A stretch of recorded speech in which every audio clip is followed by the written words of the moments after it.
Non. Vous avez choisi votre camp dans en fait, oui, parce que quelque part, moi je me dis que il y a des zones d'ombre quand même qui devraient être élucidées par les uns et les autres, mais il faut tourner cette page et se dire quoi? Et se dire qu'aujourd'hui, pour ces législatives, si les gens ne sont pas ensemble, c'est parce qu'ils n'ont pas la même vision, la même perception de la chose. Donc, je respecte de façon, n'est-ce pas, avec le même degré de dignité, les 41 listes ou 43 listes, je ne sais pas. 41 listes. Il faut leur donner la même dignité et les écouter également pendant ces élections. Et sur la base de l'écoute, les citoyens pourront faire leur choix. Bon, ceux qui font le vote affectif aussi pourront librement le faire parce que c'est la démocratie. Moi, je pense quand même qu'on aura besoin d'un Parlement assez coloré. J'aurais bien aimé que le Parlement soit assez coloré jusqu'au tout petit parti même sur la liste des 41. Vous pensez à la cohabitation? Ou bien à l'hégémonie du PASTEF? Vous savez, une cohabitation au Sénégal, quelle que soit la nature du Parlement, est impossible. Ah bon?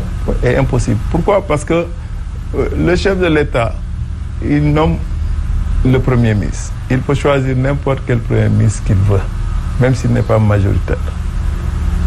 Parce que tout simplement, il a des leviers qui lui permettent de gouverner en cas de blocage du Parlement. Absolument. Donc, quelque part, quelqu'un qui dit « je veux bien gouverner, il faut que je contrôle l'Assemblée » ou quelqu'un qui dit « je veux bloquer le processus, il faut que je contrôle l'Assemblée », ça c'est un discours quand même qui ne tient pas trop la route. Parce que le président de la République demeure la clé de voûte des institutions. Donc vous voulez nous dire que Amadou Ba, Macky Sall, Barthélémy Diaz font fausse route? Tout le monde fait fausse route, y compris même le pouvoir, parce que quelle que soit la nature de l'Assemblée, le président de la République peut gouverner ce pays comme il le veut. Mais oui, mais c'est que par rapport au président, il a besoin de coups de franche quand même.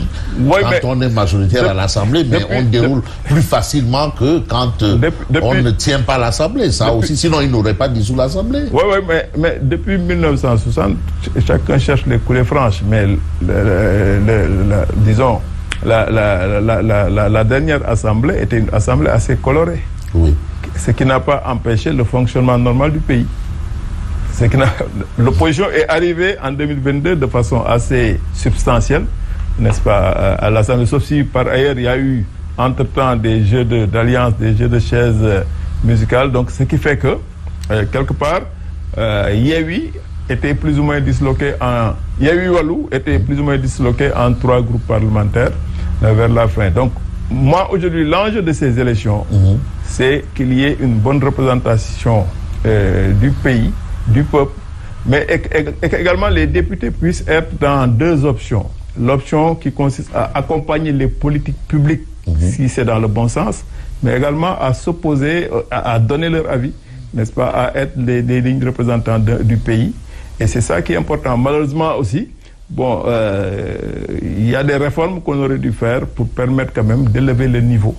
Le niveau des débats. Des députés, leur donner assez d'outils, des éléments d'appréciation de tout ce qui est budget, de tout ce qui est politique publique. Et malheureusement, tel n'est pas le cas. Quelqu'un qui vote doit savoir pour quelle raison il vote. Et derrière son vote, quelle est l'implication, quel est l'impact. Une pause et nous revenons dans une